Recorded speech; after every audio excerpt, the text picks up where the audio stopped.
এগুলাই দালাল, দালাল। এরা মুসলমান হতে পারে না। আজকে সারা পৃথিবীর মানুষ কান্নায় ভাসতেছে। দালালের গোষ্ঠী দালাল কয় 100 কিলোমিটারের ভিতরে হচ্ছে না। পিকনিক করতে গেছ, ভন্ডার দলগল পিকনিক করতে গেছ।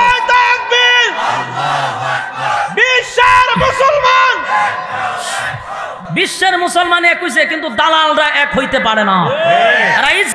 টাকায় জীবন যাপন, টাকায়। আমার সবচেয়ে ব্যথা লাগছে, তুই গেছ ঘুরতে ঘুরতে, থাক, তোর কাম হইতো এটা।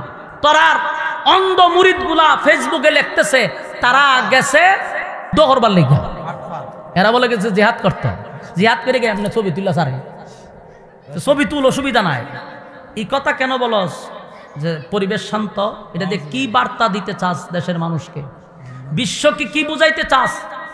যে মানুষ যেন রাস্তায় না নামে, মানুষ যেন পণ্য বয়কট না করে, মানুষ যেন তাদের প্রতি ক্ষিপ্ত না হয়। তোদেরকে নিচে টাকা দিয়া কিনা তোরা এই ডালাও ভাবে প্রচার করতি। শোন, মানুষ বুকা না, তোদের ভণ্ডামি মানুষ বুঝতে পারছে, তোদের ভণ্ডামি বুঝতে পারছে। এরা দালাল, এতে কোনো সন্দেহ নাই। বিছা নিয়ে তারা ঢুকছে, কোনো বিছা নাই এখন, বিছা নিয়ে ঢুকছে। বিশ্বাস না করলে পাসপোর্ট চেক করেন, আমার কথা বিশ্বাস না হলে। এই সমস্ত বন্ডদেরকে আপনারা প্রশ্রয় দিতে দিতে আল্লামা বানায় লিছেন, আল্লামা বানাইছে। ওয়াদ্দুহা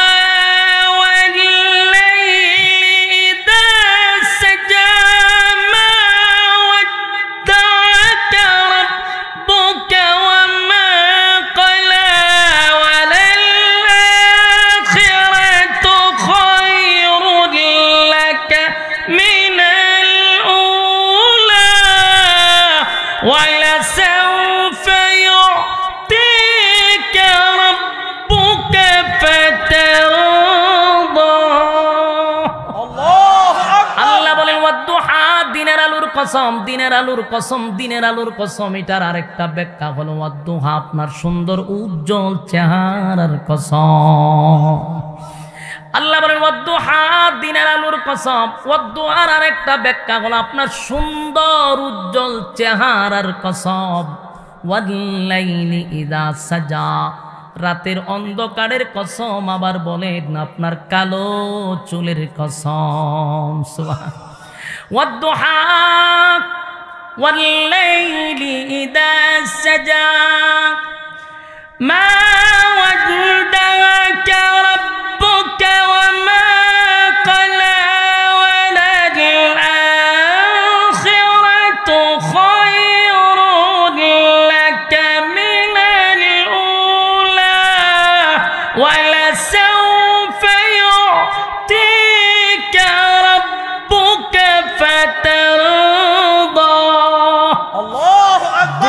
কসম করে আল্লাহ বলেন মা ওয়াদ্দাকা রাব্বুকা ওয়া মা ক্বালা, আপনার রব আপনারে কখনো বলে নাই, বলবে না। সুবহান। আমার আল্লাহ বলেন বন্ধু, কখনো বলি নাই, এক সেকেন্ডের জন্য বলি নাই। আমি আল্লাহর নামাজ নাই, রোজা নাই, আমি আল্লাহর কোনো কাজ নাই, কোনো কাম নাই, কিন্তু আমার একটা কাম হলো আপনার শানে দুরূদ পড়া। সুবহান। আমি বন্ধু আপনার জন্য দুরূদ পড়ি, বন্ধুর জন্য বন্ধুর কত মায়া রে। আল্লাহ হয় আপনার সঙ্গে যে বেয়াদবিটা করছে, আমি আল্লাহ বরদাস্ত করতে পারলাম না। যেই বন্ধুর সুন্দর চেহারা দেখার জন্য আমি 7 আসমান টপকাইয়া, বন্ধুরে সিদরাতুল মুনতাহা টপকাইয়া, বন্ধুরে আরশে আজিমে নিয়া, বন্ধুর পাশে বন্ধু বসিয়া, বন্ধুর চেহারার দিকে তাকাইয়া আমি আল্লাহ স্বয়ং কথা বলি। সুবহান। এমন সুন্দর চেহারার মধ্যে কেমনে গো ওকবা এমন কাজটা করলো, এমন কাজটা করলো, পয়গম্বরের যেমন ব্যথা লাগছে, আমার আল্লাহ বলেন আমার বড় কষ্ট লাগছে। তাই আপনি চিন্তা করবেন না, ওকবা আপনার কোনো ক্ষতি করতে পারে নাই, সে আপনার কোনো ক্ষতি করে নাই। আল্লাহ তখন জিব্রাইল পাঠাইয়া আমার তেলাওয়াতকৃত আয়াত, যে আয়াতগুলি ঘটনারে কেন্দ্র করে নাজিল হইল, এই ঘটনাকে কেন্দ্র করে আল্লাহ তখন আয়াত নাজিল করে জানায়া দেয়, ওয়ায়াউমা ইয়া'আদ্দুয যালিমু আলা ইয়াদাই ইয়াকুলু ইয়া লাইতানি ইত্তাখাযতু মা'আর রাসূলি সাবিলা। আল্লাহ বলেন, বন্ধু ওকবার পরিণতি আপনাকে আমি স্বচক্ষে সশরীরে দেখায়া দিব। আমি আপনাকে দেখায়া দিব তার পরিস্থিতিটা, তার অবস্থাটা আমি আপনাকে দেখাবো, তাও সশরীরে সচক্ষে দেখায়া দিব। আল্লাহ বলেন এখানেই শেষ না, ওকবা তার জাহান্নামের ভিতরে আঙ্গুলগুলি কবজি পর্যন্ত গেন্ডারি চিনুন আপনারা, কুশার সাবায়া খায় না সিবায়া খায়, সাবায়া সিবায়া খায়। এই গেন্ডারি যেইভাবে মানুষ সাবায়া সিবায়া খায়, ওকবা তার আতের মাথার থেকে নিয়ে কোনই পর্যন্ত সিবাইতে থাকবে আর কামড়াইতে থাকবে আর জুরে জুরে বলতে থাকবে, ইয়া ওয়াইলাতা লাইতানি লাম আত্তাখিজ ফুলানান খলিলা। ওকবা জোরে জোরে বলবে, হায় আফসোস, হায় আফসোস, হায় আফসোস, দুনিয়াতে এমন একটা বন্ধু পাওয়ার পরে আমি বন্ধুটারে হারাইলাম। এমন একটা বন্ধু আমার জান্নাতের টিকিটটা দিল, আমি বন্ধুটারে হারাইয়া উবাই ইবনে খালফের মতো দুষ্ট বন্ধুর পাল্লায় পড়ে আজকে জাহান্নামে আমার এমন পরিণতি। আফসোস করবে আর হাতগুলো কামড়াইতে থাকবে। যুবক ভাইয়েরা, সময় নাই, তাই আমি সংক্ষেপে শেষ করে দিলাম। একটা কথা বলি, এই আয়াত শুধু ওকবার জন্য নয়, এই আয়াত 1400 বছর আগে নাজিল হয়েছে, এখন শেষ এমনটা না। জাহান্নামের ভিতরে শুধু ওই বেঈমানরাই এই কথা বলবে এমনটা না, আপনাদের শ্যামবাড়ির মানুষ এই কথা বলবে, আমার হবিগঞ্জের মানুষ এই কথাই বলবে। যারা জাহান্নামে যাবে তারাও বলবে, ইয়া ওয়াইলাতা লাইতানি লাম আত্তাখিজ ফুলানান খলিলা। তারাও আফসোস করে বলবে, হায় আফসোস, আমি যদি বেনামাজিকে বন্ধু না বানাইতাম, আমি যদি সুদখোরের সঙ্গে বন্ধুত্ব না করতাম গো, আমি যদি লম্পটের সাথে বন্ধুত্ব না করতাম, বেনামাজির সঙ্গে বন্ধুত্ব না করতাম, আমি যদি একটা সরল সোজা 5 ওয়াক্ত নামাজির সঙ্গে বন্ধুত্বটা করতাম, আমি যদি মসজিদের মুয়াজ্জিনের সঙ্গে বন্ধুত্ব করতাম, আমি যদি ইমামের সঙ্গে বন্ধুত্ব করতাম, খতিবের সঙ্গে বন্ধুত্ব করতাম, একজন আলেমের সঙ্গে বন্ধুত্ব করতাম, তাহলে এমন পরিণতি আমার হতো না। কারণ বন্ধু দুনিয়াও যেমন বরবাদ করে, পরকালও বরবাদ করে দেয়। আমরা যদি আগামী কাল পর্যন্ত বেঁচে থাকি, মানে আজরাইল যদি আমাদেরকে না ধরে আর আমরা বেঁচে থাকি, তাহলে আমাদের কিন্তু আড্ডা মারার সুযোগ আছে, গল্প করার সুযোগ আছে। আমরা প্রতিদিন যে অভ্যাস, প্রতিদিন যে খাসলত আমাদের, বেহুদা সময় নষ্ট করা, বেহুদা গল্প করা, এটা বাচ্চা থাকলে করা যাবে। কিন্তু আগামীকালকে বেঁচে থাকলেও এই মাহফিলটাতে বসার কোনো সুযোগ নাই। এজন্য আশেপাশে কেউ কথা না বলবেন, কথার থেকে বিরত থাকবেন। এবং রাস্তাঘাটে যারা আসি, বিনয়ের সাথে বলছি, আমরা প্যান্ডেলটার ভিতরে বসে যাই, আগামীকালকে চাইলেও বসার সুযোগ নাই। আর বেঁচে থাকলে আপনাদের প্রতিদিনের রুটিন আড্ডা মারা, গল্প করা, সেটা করতে পারবেন। আর একান্ত যদি আপনারা না পারেন বসতে, তাহলে দূরে চলে যান, এখানে বিরক্ত করবেন। এই যে 2টা ফুলারে দূরে লইয়ান, 3-4 জনে মিললা, এই যে এই 2টারে এখানে দাঁড়ায় দাঁড়ায় গল্প করতেছে জোরে জোরে। বিবেক নামক যে একটা আল্লাহ এটা দিছেই না এদেরকে, দাঁড়ায় জোরে জোরে কথা বলতেছে। হ্যাঁ, কি শুরু হয়েছে, কি ঘটনা, কি তা আপনারা এই এখানে দাঁড়িয়েছে কেন, তোমরা বসো না কেন? ওয়াজ যদি আপনার কপালও না থাকে তাহলে দূরে চলে যান। বিরক্ত করতেছেন কেন মানুষকে? যারা বসছে এদেরকে শুনতে দেন, নিজেরাও শুনবেন না, অন্যকে শুনতে দিবেনও না। এটি বসে দাঁড়াস না, যাক জায়গা নয় না, বসে যান। আর যদি কপাল ফুইরা থাকে তাহলে ওই দূরে চলে যান। মেহেরবানি করে আমরা কথা না বলি। আর 1-2 জন ভলান্টিয়ার হিসেবে দাঁড়ায় জানে যে ফিচ্ছিগুলো আইতেছে, যেন কথা না বলতে পারে। এক জায়গায় বসতে দিবেন না, এক জায়গায় বসতে দিবেন না, এই 3টার এক জায়গায় বসতে দিবেন না। ভাই, সময় খুব কম, অল্প সময় আমরা এখানে বসছি। আমার পরে বাংলাদেশের উল্লেখযোগ্য উলামায়ে কেরাম কথা বলবে, আপনারা তো শুনবেনই। আমি মুসাফির হালতে এখান থেকে আবার কুমিল্লা যেতে হবে। এজন্য আমি সংক্ষিপ্ত আকারে আমাদের দাইমি ভাইয়ের আবদার রক্ষার্থে এই জন্য এখানে বসছি, কিছু কথা আপনাদের সামনে উপস্থাপন করতে চাই, তবে ধৈর্যের সাথে শ্রবণ করা খুবই জরুরি। আর দুই একজন লোক দাঁড়িয়ে যান, এই যে পোলাপানগুলা কথা বলতেছে, কথা বললে কথা বলা যায় না, দুই একজন দাঁড়ায় থাকেন। মাজালিসুল কোরআন মাজালিসুল্লাহ, কোরআন হাদিসের মজলিস তো বা এটা আল্লাহ তাআলার মজলিস। এবং এই প্যান্ডেলটা কত গুরুত্বপূর্ণ, রাসূল বলেন নাজালাত আলাইহিমুস সাকিনা, তোমরা যখনই দিনই মজলিসে বসবা তখন উপর থেকে সাকিনা রহমত নাজিল হবে। সুবহানাল্লাহ। আমরা এই বরকতি মজলিসটা ছেড়ে দিয়া রাস্তাঘাটে ঘুরাইতেছি। দুই নম্বর কথা হলো, আল্লাহ যাকে ভালোবাসে মহব্বত করে ওই সমস্ত বান্দাদেরকে আল্লাহ দ্বীনের কাজে লাগায় রাখে। তো যারাই বসছেন আল্লাহ আপনাদেরকে ভালোবাসে, ভালোবাসে বিদায় রাস্তাঘাটে না ঘুরাইয়া এখানে বসায় রাখছে।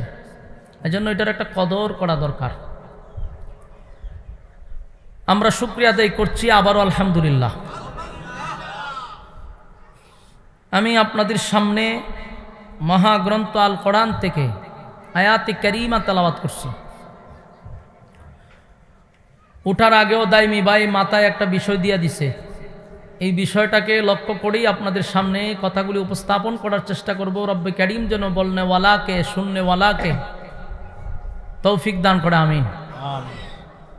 যে আয়াতি কারিমা তেলাওয়াত করছি নাজিল হইছে একটা ঘটনারে কেন্দ্র করে।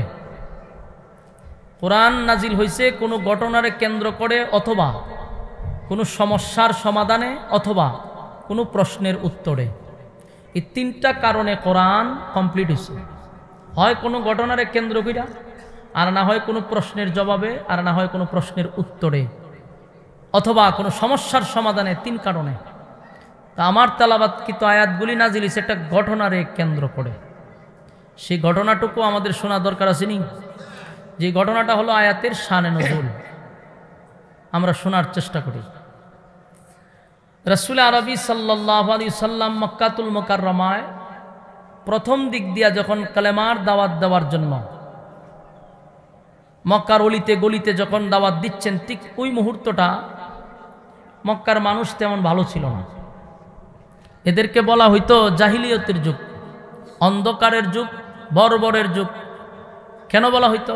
এমন কোনো পাপ নাই যেটা তারা করছে না, এমন কোনো গুনাহ নাই যেটা এরা করে নাই, এই জন্য এটার অন্ধকারের যুগ বলা হয়। তো এই মানুষগুলা খুবই খারাপ, কিন্তু এই খারাপ মানুষের মধ্যেও মানুষের ভিতরে কিছু গুণ ছিল ভালো, যে গুণটা আল্লাহর কাছে পছন্দনীয় এবং নবীদের সুন্নাহ, এটা তারা তখনও পালন করত। যেটা আমাদের মুসলমানের মধ্যে থাকা দরকার, এটা আমাদের মধ্যে নাই। এই অন্ধকার যুগের মানুষগুলোর মধ্যে যে গুণটা ছিল, এটা আমাদের মধ্যে থাকা জরুরি। তো তাদের গুণটা কি ছিল? গুণটা ছিল তারা মানুষকে মেহমানদারি করাইতো। বলুন কি করাইতো? মেহমানদারি করাইতো। মানুষকে মেহমানদারি করানো এটা নবীদের সুন্নাহ এবং এটা আল্লাহর কাছে পছন্দনীয়। অথচ আমরা মুসলমান মানুষকে মেহমানদারি করানোর জন্য, কেউ যদি আমার বাড়িতে আসে তাহলে আমার চেহারা কালো হয়ে যায়, মলিন হয়ে যায়। ঘরের আড়ালে বিবিকে জিজ্ঞাসা করে যে এরা আসছে কখন, যাবে কখন, মানে খুব বিরক্তি। অথচ মেহমান আসে রহমত নিয়ে, বরকত নিয়ে। এই জন্য মেহমানকে কদর করা দরকার, সে যে কেউ হোক, কিন্তু আপনার ঘরে আসছে বরকত নিয়ে। মেহমানদারি করাইলে পৃথিবীর ইতিহাসে এমন কোনো ব্যাখ্যা আছে যে মানুষ গরিব হইছে? না, গরিব হয় না। আপনি এই গুণটা এখনো আরব দেশে আছে, যারা গেছেন এরা তো জানেনি। আরব দেশে এখনো এই গুণ আছে। এরা প্রথম গাছের খেজুরটা নিয়ে দাঁড়ায় থাকে মানুষকে খাওয়ানোর জন্য। এরা মানুষকে খাওয়ানোর জন্য এতটাই পাগল যে খাওয়াইতে পারলে এরা তৃপ্তি পায়। এটা আরব দেশে এখন আছে। তো তখনকার যুগে যখন অন্ধকার যুগ, বর্বরের যুগ, জাহিলিয়তের যুগ, তখন এই গুণটা তাদের মধ্যে ছিল। এরা খানার পার্টি করত। হ্যাঁ, কথা কয় নাই, আবার কথা কয়, কথা কয়, কথা কন যেত না। আমার পরে নাচানাচি শুরু করে দিন, পড়লে দেখবেন কথা কেন না, এটা ডিস্টার্ব। এই খারাপ মানুষের মধ্যে গুণ ছিল খাওয়ানোর গুণ।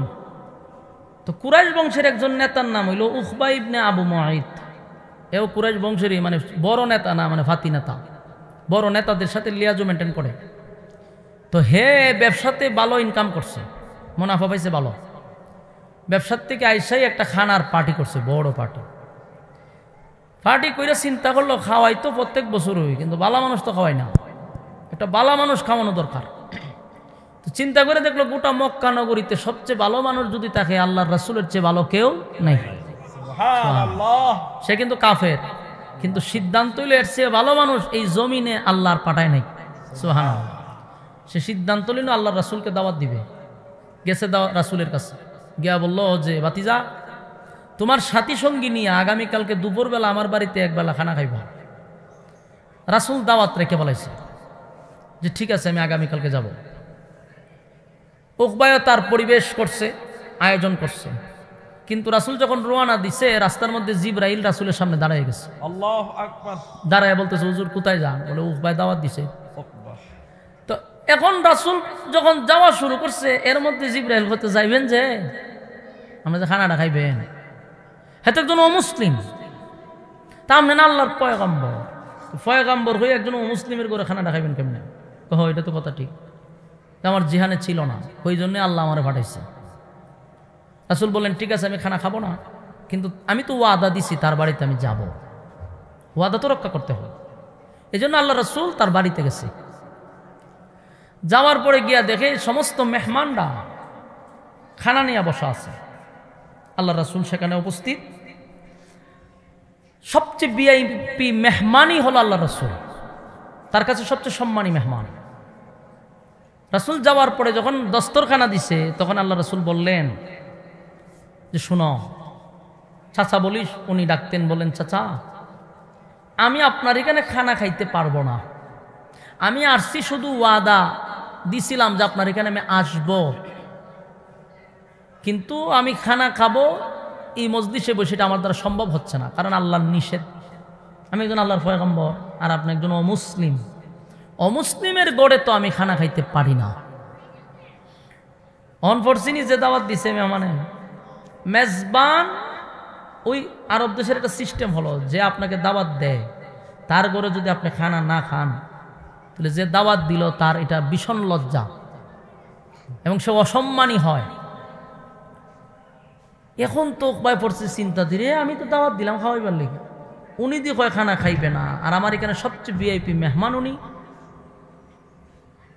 এর মাথা গেছে গরম হয়ে, বলতেছে আপনাকে যখন দাওয়াত দিছিলাম তখনই না করতেন, আর এখন যে আপনি না করতেছেন, যদি আপনি খানা না খান ইজ্জত নিয়ে আমি আর চলতে পারবো না, নেতা তো হব দূরের কথা, মানুষ আমার থুতু দিব, আপনার মতো ব্যক্তিকে আমি খানা খাওয়াইতে পারলাম না। পড়ছে মহা চিন্তায়। ওইদিকে আল্লাহর রাসূল একই কথা বলতেছেন যে না, আমি একজন অমুসলিমের ঘরে খানা খাইতে পারি না। তো রাসূল যদি না খাইতে পারে আমরা খাইতে পারবো, ঠিক না? কথা কই না দি না, আমরা তো খানা জায়েজ আছে না। আপনারা এই সামবাড়িতে হিন্দু আসেনি নাই, তে কেমনে এখন বুঝাইতাম? আগে ছিল, হিন্দু যে যেখানে আছে এরারে বুঝাইতে সুবিধা। যেমন আমার গ্রামে হিন্দু আছে, হিন্দুদের বাড়িতে যত পূজা হয় হিন্দুর থেকে বেশি সংখ্যক লোক তাহে মুসলমান।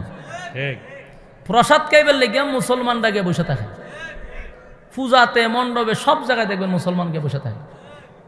নির্লজ্জ বেহায়া মুসলমান এদের বাড়িতে খানা খায় নাক ডুবাইয়া, কিন্তু কোনো হিন্দু লোক মুসলমানের ঘরে আসে না ইচ্ছা করে খানা খাইতো।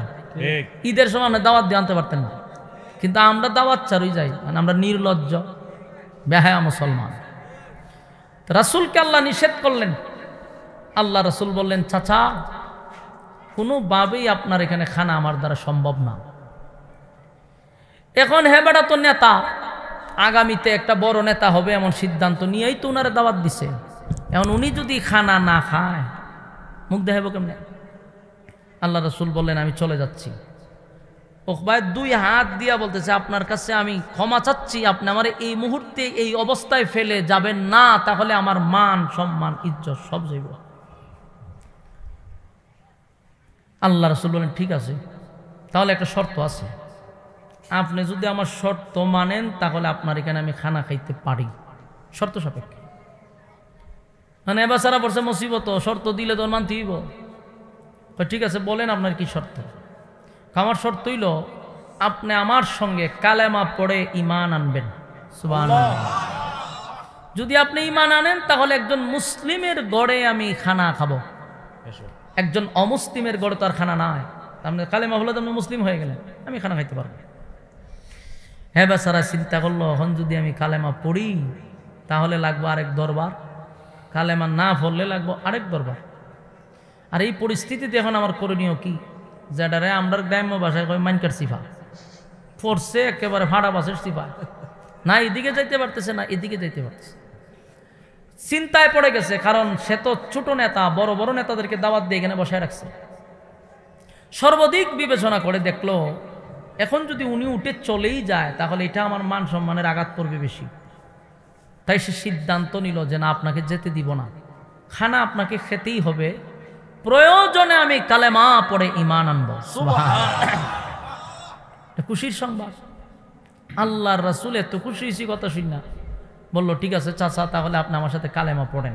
রাসূল তারে কালেমা পড়ায় দিছে, লা ইলাহা ইল্লাল্লাহু মুহাম্মাদুর রাসূলুল্লাহ সাল্লাল্লাহু আলাইহি ওয়াসাল্লাম।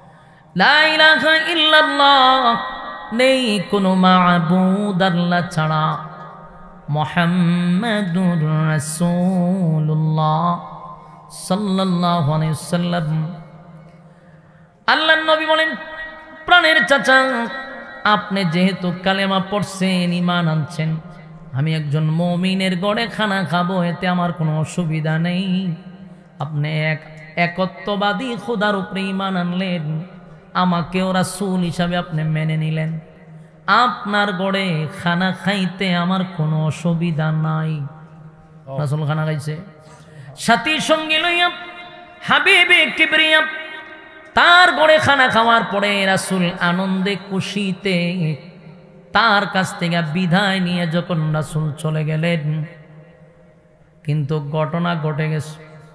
উপস্থিত যারা ছিল, বড় বড় নেতা, আবু লাহাবের মতো নেতা, উবাই ইবনে খালফের মতো নেতা, এই সাহেবা এগুলার মতো শয়তান আবু জাহিল্লা সহ আবু লাহাবের মতো বড় বড় নেতারা এখানে উপস্থিত ছিল। তারা ডাক দিয়ে বলে, উসমানে, তুই না আমাদেরকে খানার দাওয়াত দিলি, খানার দাওয়াত দিয়া আমাদেরকে বসাইয়া কেমনে কালেমা পড়লি? কালেমা পড়ার জন্য যদি তুই অনুষ্ঠান করে থাকস আমাদেরকে আগে জানাইতি, না জানাইয়া তোর বাড়িতে খানার কথা বইলা আমাকে আপনাদেরকে একসাথে বসাইয়া সে গোপনে কালেমা পড়ল, আমাদেরকে চরম পর্যায়ের সে অপমান করল। বন্ধুর সঙ্গে বন্ধুর এত বড় গাদ্দারি। উবাই ইবনে খালফ যে সবচেয়ে বড় শয়তান, যে বেলালের মনিব ছিল, যে বেলালকে নির্যাতন করছিল, এটা হইল ওকবার একেবারে ঘনিষ্ঠ বন্ধু। হ্যাঁ, ওকবার ঘনিষ্ঠ বন্ধু, কলিজার বন্ধু।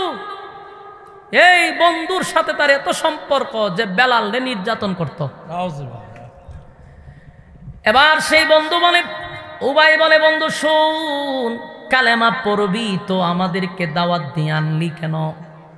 এই আয়োজন করে আমাদেরকে তুই অপমান করলি, বন্ধুদের সাথে তুই গাদ্দারি করছস, এমন বন্ধুত্ব আমাদের দরকার নাই।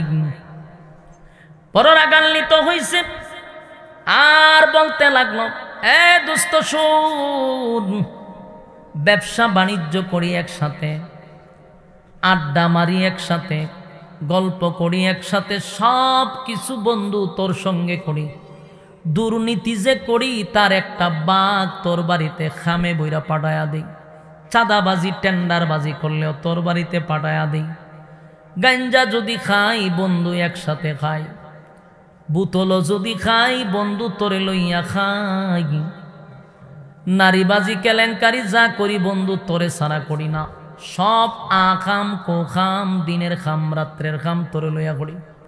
কিন্তু তুই কালেমাটা পড়লি তো আমাদেরকে জানাইলি না, এটা তো বন্ধু মহল্লে তুই অসম্মান করছস।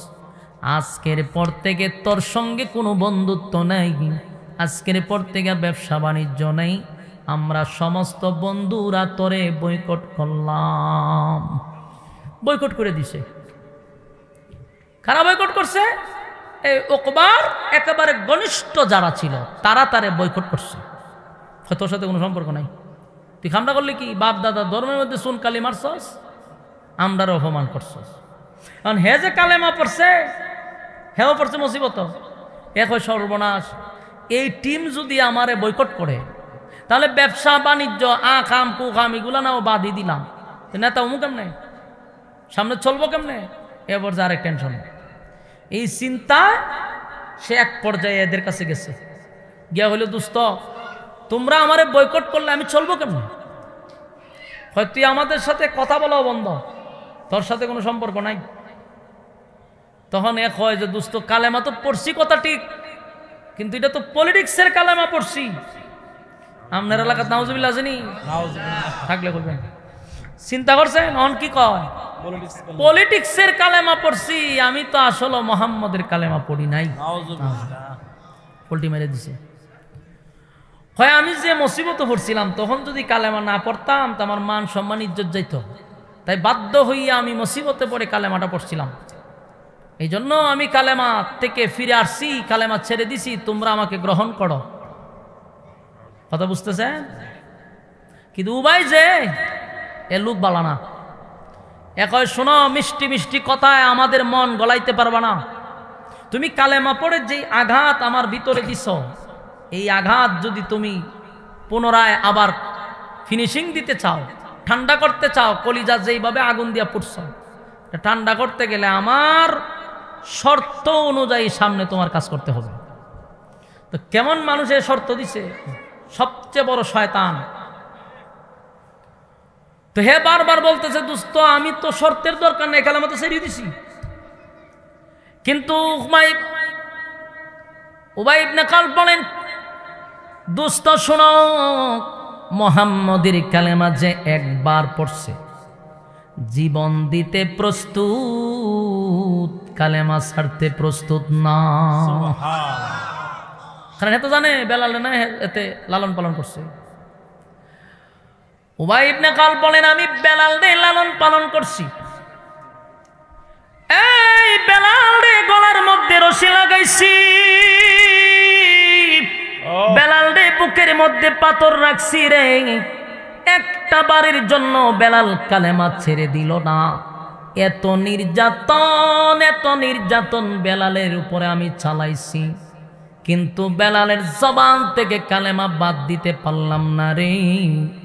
আমি জানি ইমানদার একবার কালেমা পড়লে জীবন দিতে রাজি, কালেমা দিতে রাজি না। এই বেলালের জবান থেকে আমি আল্লাহ নামটা সরাইতে পারলাম না, তাই বেলালের জিহ্বাটাকে আমি টান দিয়া বাহির করে প্যারাক মারছি, তারপরও বেলাল আল্লাহ বলা ছাড়ে নাই। উবাই ইবনে খালদ বলেন দোস্ত তোরে তো এখন পর্যন্ত বাড়াম দেই নাই, এরা তো মারছি, তোরে তো কোনো সাইজ করছি না বন্ধু বইলা। সাইজ করার আগে তুই কালেমা ছেড়ে দিছস, কেমনে বিশ্বাস করুন? এখন জনের উকবা কি হয় দোস্ত রে তোর কথা সঠিক, ইমানদার ইমান আনলে ছাড়ে না, ইমানদার কখনো ইমান ছাড়তে পারে না। কিন্তু আমি তো বেলালের কালেমা পড়ি নাই, আমি তো আবু বকরের কালেমা পড়ি নাই। আমি কালেমা পড়ছি কথা ঠিক, সেটা হলো আমি যে কালেমা পড়ছি এটা হলো পলিটিক্সের কালেমা, মুসিবতের কালেমা, তাই তো আমি কালেমা ছেড়ে দিতে পারলাম। এরপরেও বন্ধুর মন গলাইতে পারল না। বন্ধু শর্ত দিছে। বলুন কি দিছে? শর্ত হইল তুই যদি সত্যি কালেমা ছেড়ে দেস তাহলে শোন, আগামী কালকে তোরে লইয়া আব্দুল্লাহর পুত্র মুহাম্মদের সামনে গিয়া দাঁড়াবো। তুই মুহাম্মদের সামনে দাঁড়াইয়া তার কালেমা ফেরত দিবি। এখানেই শেষ নয়, কালেমা পড়ে আমাদেরকে যতটা না কষ্ট দিছস এর থেকে বেশি কষ্ট আব্দুল্লাহর পুত্র মুহাম্মদকে দিতে হবে। নাউজুবিল্লাহ। তাই বড়া মজলিসে দাঁড়াইয়া মুহাম্মদের সুন্দর চেহারাটার মধ্যে তুই তুতু মারবি। নাউজুবিল্লাহ। নাউজুবিল্লাহ। আল্লাহ। আমার যুবক ভাইরা, এই বন্ধু, বন্ধুর কারণে বন্ধু কতটা ক্ষতিগ্রস্ত হতে পারে আপনারা একটু দিলের কান লাগায় শুনেন। আজকে গোটা পৃথিবীতে ধ্বংস হইতেছে একমাত্র কোনো না কোনো বন্ধুর কারণে। ঠিক। যুব সমাজ ধ্বংস শুধু বন্ধুর কারণে। এই যে কিছু মানুষ এখানে বসছেন, আর কিছু মানুষ রাস্তায় হাঁটাহাঁটি করতেছে, কিছু গল্পতে, কিছু রাস্তাঘাটে। কেন? বন্ধুর কারণে। কারণ এর সাথে যারা সলিডের বন্ধু, বন্ধু এর রাস্তায় নিয়ে হাঁটাহাঁটি করে, বন্ধু তারে নিয়ে গল্পতে ব্যস্ত। চাইলেও সে এমন মজলিসে বসতে পারে না, কারণ বন্ধু তারে বসতে দেয় না। কোনো না কোনো বন্ধুর কারণে সে জড়িত। আজকে যতটা সমস্যা হচ্ছে ঘুরায় দেখেন বন্ধু জড়িত। কথা হয় না? ওই যে আমেরিকার সাথে বন্ধুত্ব করছে কারা? এর নাম কিতা? নেতানিয়াহু বন্ধুত্ব করছে টাম আদা পাগলের সাথে। এই যে কেমন বন্ধু! বন্ধুর কারণে যে সব ধ্বংস হয়। এ টাম যদি বন্ধুত্ব না করত নেতানিয়াহুর সাথে, তাহলে আজকে এতটা রক্ত জড়াইতো না। গোটা পৃথিবী নিস্তব্ধ হয়ে গেছে তাদের এই আক্রমণ দেখে। মানবতা কোথায় আজকে? জাতিসংঘ কেন গঠন করা হয়েছিল? আজকে মানবতা নাই তাদের কাছে। মানবতা হইল মুসলমানের ক্ষেত্রে। মুসলমান একটা বোমা মারলে তখন এরা মানবতা জায়গা ওঠে। আর হাজার হাজার লক্ষ লক্ষ শিশুদেরকে পাখির মতো গুলি করে মারতেছে, ড্রোন দিয়া তালাশ করে করে মারতেছে। আল্লাহু আকবার। এত নির্যাতন রক্তে রঞ্জিত হয়ে গেছে। আজকে সমস্ত মুসলিম দেশগুলি পর্যন্ত হাতে ছুরি লাগাইয়া বসে রয়েছে। হ্যাঁ, 200 কোটি মুসলমান পৃথিবীতে, 200 কোটি। বন্ধু এমন এক জিনিস, প্রত্যেকের বন্ধু আছে, আল্লাহরও বন্ধু আছে। বলুন, আল্লাহরও কি আছে? বন্ধু আছে। প্রতিটা মানুষ বন্ধু ছাড়া চলতে পারে না। বন্ধু অত্যন্ত গুরুত্বপূর্ণ একটা জায়গা, কিন্তু যারে তারে বন্ধু বানানো যাবে না। এই উকবা তার ঘনিষ্ঠ বন্ধু ছিল উবাই। এই উবাই ইবনে খালফের মতো একটা নষ্ট লোকরে বন্ধু বানানোর কারণে তারে শর্ত দিছে, তুই কালেমা ছেড়ে দিবি, এতটুক নয়। তুই কালেমা ছেড়ে দিবি, এতটুক নয়। এখানে আর একটা প্রশ্ন হলো, নবীর সঙ্গে চরম পর্যায়ের বেয়াদবি করতে হবে। নাউজুবিল্লাহ। কিন্তু হে তো অন্ধ হয়ে গেছে, গদির লোভে অন্ধ হয়ে গেছে, টাকার লোভে অন্ধ হয়ে গেছে।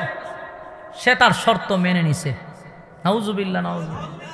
শর্ত মাইনা পরের দিন বন্ধু সবাই মিল্লা গেছে রাসূলের কাছে।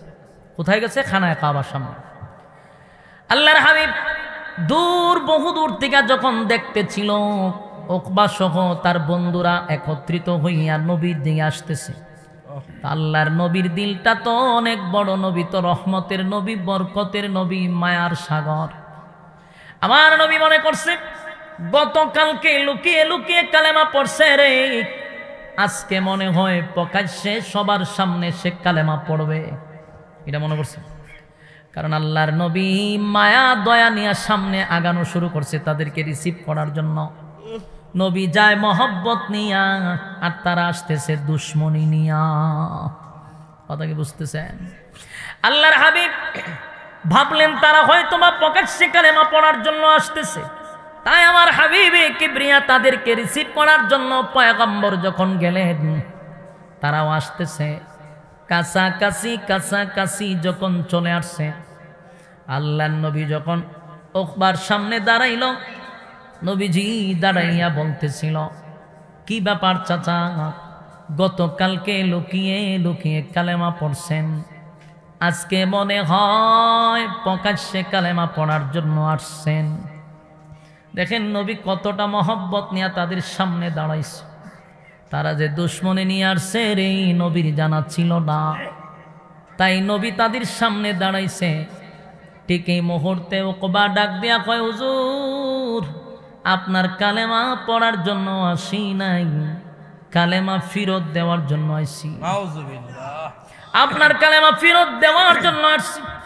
শুধু তাই নয়, উকবা তার মুখ থেকে নবীর চেহারা মোবারকে থুতু মারছে। নাউজুবিল্লাহ আসতে। নাউজুবিল্লাহ। আমার যুবক ভাইরা, কত বড় নাফরমান, কত বড় নাফরমান হইলে এমন কাজটা করতে পারে গো। আল্লাহর নবীর কলিজাটা যেন ব্যঙ্গে টুকরা টুকরা টুকরা হয়ে গেছে। নবী এক দৃষ্টিতে তাকায় আছে, কামড়া করলে কি, কামড়া করলে কি। আল্লাহর নবী বলেন, চাচা গতকালকে না আপনাকে জান্নাতের টিকিট আমি দিলাম, আজকে কি আমার কাছ থেকে আপনি জাহান্নামের টিকিট নিলেন? কি করলেন, কি করলেন? নবীজির মুক্তার দানার মতো চোখ থেকে পানি পড়া শুরু হয়ে গেছে। সহ্য করতে পারলেন না পয়গম্বর, বরদাস্ত করতে পারলেন না। আল্লাহর নবী কলিজাটা ভেঙ্গে গেছে, এতগুলা মানুষের সামনে কামড়া করলি কি?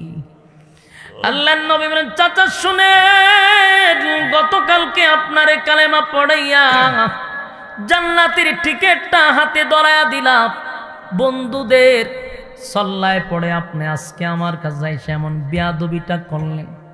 তবে শুনেন, আপনাকে একটা বার্তা দেই চাচা, আমি আপনি যে বেয়াদবি করছেন, আমি আপনাকে শুধু এই মেসেজটুকু জানায়া দিতে চাই, আপনি মক্কার এরিয়ার বাহিরে কোথাও যাবেন না, যাবেন না। যদি যান তাহলে আপনার কল্লা থাকবে না। কথা কি বুঝতেছেন? নবীর কথা গুল্লি মিস হয়, কথা মিস হয় না।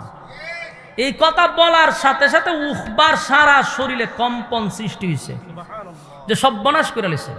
কারণ এই কথাটা বলার মানে হলো নবী যা বলছে তো এটা 100% হয়ে যাবে, তার কল্লা চলে যাবে, সে বুঝতে পারছে, সে কাঁপা শুরু করছে। এরপরে নবীর ব্যথা কমে না, নবীর চোখ দিয়া পানি পড়তেছিল। নবী এতটা কষ্ট পাইছে, এতগুলা মানুষের সামনে এত বড় অপমান করল। ঠিক এই মুহূর্তে আমার আল্লাহ জিব্রাইল রে পাঠায়া দিছে। সুবহানাল্লাহ। আল্লাহ বলেন, হাবিব,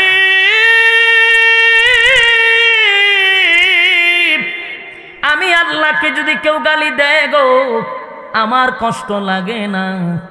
সকালে যদি আমারে কেউ গালি দেয়, বিকাল বেলা তার জন্য আমি খাবার রেডি রাখি। আমারে কত মানুষ গালি দেয়, এই যে বৃষ্টি হয় না গালি দেয়, বৃষ্টি হইলেও গালি দেয়। মানুষ আল্লাহরে গালি দিলে আল্লাহ কয় আমার কষ্ট লাগে না, আমার কষ্ট লাগে না। কিন্তু আমার কষ্ট লাগে আমার বন্ধুরে যদি কেউ গালি দেয়। কথা কি বুঝতেছেন? আল্লাহ বলেন, আমার বন্ধুরে যদি কেউ গালি দেয়, আমি আল্লাহ বরদাস্ত করতে পারি না গো। ওকবা আপনার সঙ্গে যে ব্যবহারটা করছে, আমি আল্লাহ বরদাস্ত করতে পারতেছি না, আমি সহ্য করতে পারতেছি না। কারণ আপনার চেহারাটা আমি এমন ভাবে বানাইছি, পৃথিবীতে এমন চেহারা দিয়ে আমি আর কাউরে বানাই নাই, ওয়ান পিস বানাইছি। আল্লাহু আকবার। যেই চেহারার কসম আমার আল্লাহ করছে, জোরে কোন সুবহান। ওয়াদ-দুহা ওয়াল-লাইলি ইযা সাজা মা ওয়াদ্দা'কা রাব্বুকা ওয়া মা ক্বালা ওয়াল-আখিরাতু খায়রুল লাকা মিনাল উলা ولسوف يعطيك ربك فترضى। আল্লাহ বলেন, ওয়াদ-দুহা, দিনের আলোর কসম, দিনের আলোর কসম, দিনের আলোর কসম। এটার আরেকটা ব্যাখ্যা হলো ওয়াদ-দুহা আপনার সুন্দর উজ্জ্বল চেহারার কসম। আল্লাহ বলেন, ওয়াদ-দুহা, দিনের আলোর কসম। ওয়াদ-দুহার আরেকটা ব্যাখ্যা হলো আপনার সুন্দর উজ্জ্বল চেহারার কসম। ওয়াল-লাইলি ইযা সাজা, রাতের অন্ধকারের কসম। আবার বলেন আপনার কালো চুলের কসম। সুবহান। ওয়াদ-দুহা ওয়াল-লাইলি ইযা সাজা মা ওয়াদ্দা'কা ربك وما قلى وللآخرة خير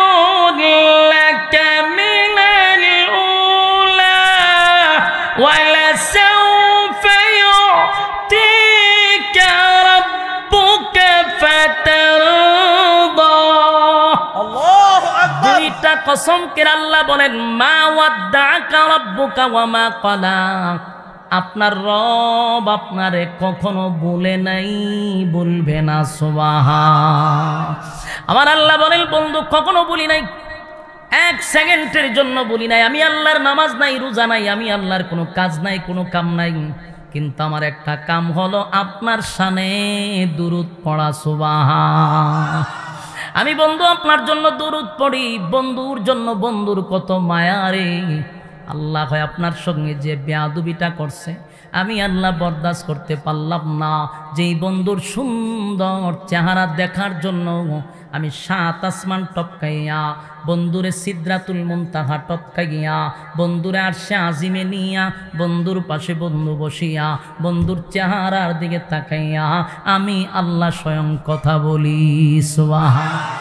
এমন সুন্দর চেহারার মধ্যে কেমনে গো উকবা এমন কাজটা করলো, এমন কাজটা করলো, পয়গম্বরের যেমন ব্যথা লাগছে, আমার আল্লাহ বলেন আমার বড় কষ্ট লাগছে। তাই আপনি চিন্তা করবেন না, উকবা আপনার কোনো ক্ষতি করতে পারে নাই, সে আপনার কোনো ক্ষতি করে নাই। আল্লাহ তখন জিব্রাইল পাঠাইয়া আমার তেলাওয়াতকৃত আয়াত, যে আয়াতগুলি ঘটনারে কেন্দ্র করে নাজিল হইল, এই ঘটনাকে কেন্দ্র করে আল্লাহ তখন আয়াত নাজিল করে জানায়া দেয় ওয়ায়াউমা ইয়া'আদ্দুয যালিমু আলা ইয়াদাই ইয়াকুলু ইয়া লাইতানি ইত্তাখাযতু মা'আর রাসূলি সাবিলা। আল্লাহ বলেন বন্ধু উকবার পরিণতি আপনাকে আমি স্বচক্ষে সশরীরে দেখায়া দিব, আমি আপনাকে দেখায়া দিব তার পরিস্থিতিটা, তার অবস্থাটা আমি আপনাকে দেখাবো, তাও সশরীরে সচক্ষে দেখায় দিব। আল্লাহ বলেন এখানেই শেষ না, উকবা তার জাহান্নামের ভিতরে আঙ্গুলগুলি কবজি পর্যন্ত গেন্ডারি চিনুন আপনারা, কুশার সাবায়া খায় না সিবায়া খায়, সাবায়া সিবায়া খায়, এই গেন্ডারি যেইভাবে মানুষ সাবায়া সিবায়া খায়, উকবা তার আতের মাথার থেকে নিয়ে কোনই পর্যন্ত সিবাইতে থাকবে আর কামড়াইতে থাকবে আর জুরে জুরে বলতে থাকবে ইয়া ওয়াইলাতা লাইতানি লাম আত্তাখিজ ফুলানান খলিলা। উকবা জোরে জোরে বলবে হায় আফসোস, হায় আফসোস, হায় আফসোস, দুনিয়াতে এমন একটা বন্ধু পাওয়ার পরে আমি বন্ধুটারে হারাইলাম, এমন একটা বন্ধু আমার জান্নাতের টিকিটটা দিল, আমি বন্ধুটারে হারাইয়া উবাই ইবনে খালফের মতো দুষ্ট বন্ধুর পাল্লায় পড়ে আজকে জাহান্নামে আমার এমন পরিণতি। আফসোস করবে আর হাতগুলো কামড়াইতে থাকবে। যুবক ভাইয়েরা সময় নাই, তাই আমি সংক্ষেপে শেষ করে দিলাম। একটা কথা বলি, এই আয়াত শুধু উকবার জন্য নয়, এই আয়াত 1400 বছর আগে নাজিল হয়েছে, এখন শেষ এমনটা না। জাহান্নামের ভিতরে শুধু ওই বেঈমানরাই এই কথা বলবে এমনটা না, আপনাদের শ্যামবাড়ির মানুষ এই কথা বলবে, আমার হবিগঞ্জের মানুষ এই কথাই বলবে, যারা জাহান্নামে যাবে তারাও বলবে ইয়া ওয়াইলাতা লাইতানি লাম আত্তাখিজ ফুলানান খলিলা। তারাও আফসোস করে বলবে হায় আফসোস, আমি যদি বেনামাজিকে বন্ধু না বানাইতাম, আমি যদি সুদখোরের সঙ্গে বন্ধুত্ব না করতাম গো, আমি যদি লম্পটের সাথে বন্ধুত্ব না করতাম, বেনামাজির সঙ্গে বন্ধুত্ব না করতাম, আমি যদি একটা সরল সোজা 5 ওয়াক্ত নামাজির সঙ্গে বন্ধুত্বটা করতাম, আমি যদি মসজিদের মুয়াজ্জিনের সঙ্গে বন্ধুত্ব করতাম, আমি যদি ইমামের সঙ্গে বন্ধুত্ব করতাম, খতিবের সঙ্গে বন্ধুত্ব করতাম, একজন আলেমের সঙ্গে বন্ধুত্ব করতাম, তাহলে এমন পরিণতি আমার হতো না। কারণ বন্ধু দুনিয়াও যেমন বরবাদ করে, পরকালও বরবাদ করে দেয়। কথা হয় না?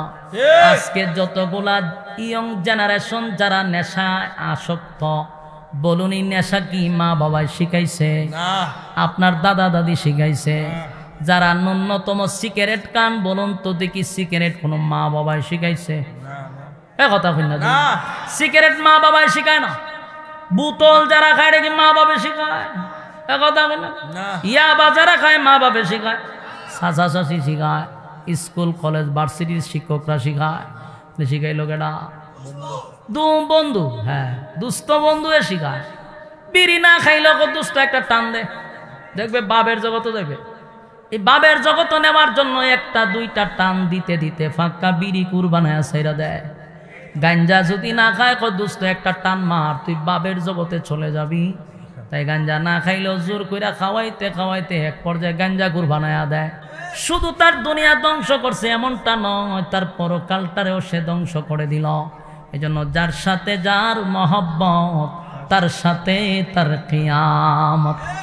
যার তার সঙ্গে বন্ধুত্ব চলবে না, যার তার সাথে বন্ধুত্ব করবেন না। বন্ধু দরকার আছে। আমার আল্লাহ বলেন আমার বন্ধু হলেন হাবিবে কিবরিয়া, হাবিবুল্লাহ হলো আমার বন্ধু। আল্লাহরও বন্ধু আছে। আমার নবী কয় আমার বন্ধু আবু বকর। এমনভাবে সবাই বন্ধু নিয়ে চলতে হয়, কিন্তু বন্ধুত্ব যার তার সাথে চলে না। কথা কোন ঠিক নেই? সম্মানিত শুধু সময় স্বল্পতার কারণে আমি আর সামনে আগানোর কোনো সুযোগ নাই। আজকের এই মাহফিল যে আজকে কেন আমি নিজেও জানি না। আমারে কইছে 2 দিন আগে, হ্যাঁ কয় আমি ভাবছি ভাই 11 তারিখ, ওহন পরে আমারে কয় আজকে আপনি না হাজিরা দিতেইব। আমার মাথার উপরে একটা আসমান ভেঙে ফুরে রয়েছে, কারণ অন যাইতে কুমিল্লা বাইরে বহুদূর, হ্যাঁ কেনা যাইতেইব। এই জন্য আমাদের এখানের যিনি কামালউদ্দিন দাইমি ভাই বেচারার আবদার রক্ষার্থে আরও একজন উলামায়ে কেরাম যোগাযোগ করছেন বারবার। এই জন্য আপনাদের এখানে হাজিরা দিলাম। যে কথাগুলি বলছি গুরুত্বপূর্ণ একটা কথা হলো, বন্ধু নির্বাচনের ক্ষেত্রে আমরা খুব সচেতন থাকব। যারা তারে বন্ধু বানাবো না, সৎ লোকের সাথে বন্ধুত্ব করব। সৎসঙ্গে সৎবাস, অসৎসঙ্গে সর্বনাশ। রাজি আছি ইনশাআল্লাহ? আরে বন্ধুরা নিয়ে নিয়ে ঘুরাই সৎকান, অনেক বন্ধু আজকে মাহফিলও বলে দিছে না, ঠিক নেই? এই জন্য বন্ধু নির্বাচনের ক্ষেত্রে সাবধান। আল্লাহ বুঝার, মানার, আমল করার তৌফিক দান করুক, আমিন। সবাইকে বলনেওয়ালা শুননেওয়ালা উভয়কে সহি আমল করার তৌফিক দান করুক, আমিন। আসসালামু আলাইকুম ওয়া রাহমাতুল্লাহি ওয়া বারাকাতুহু।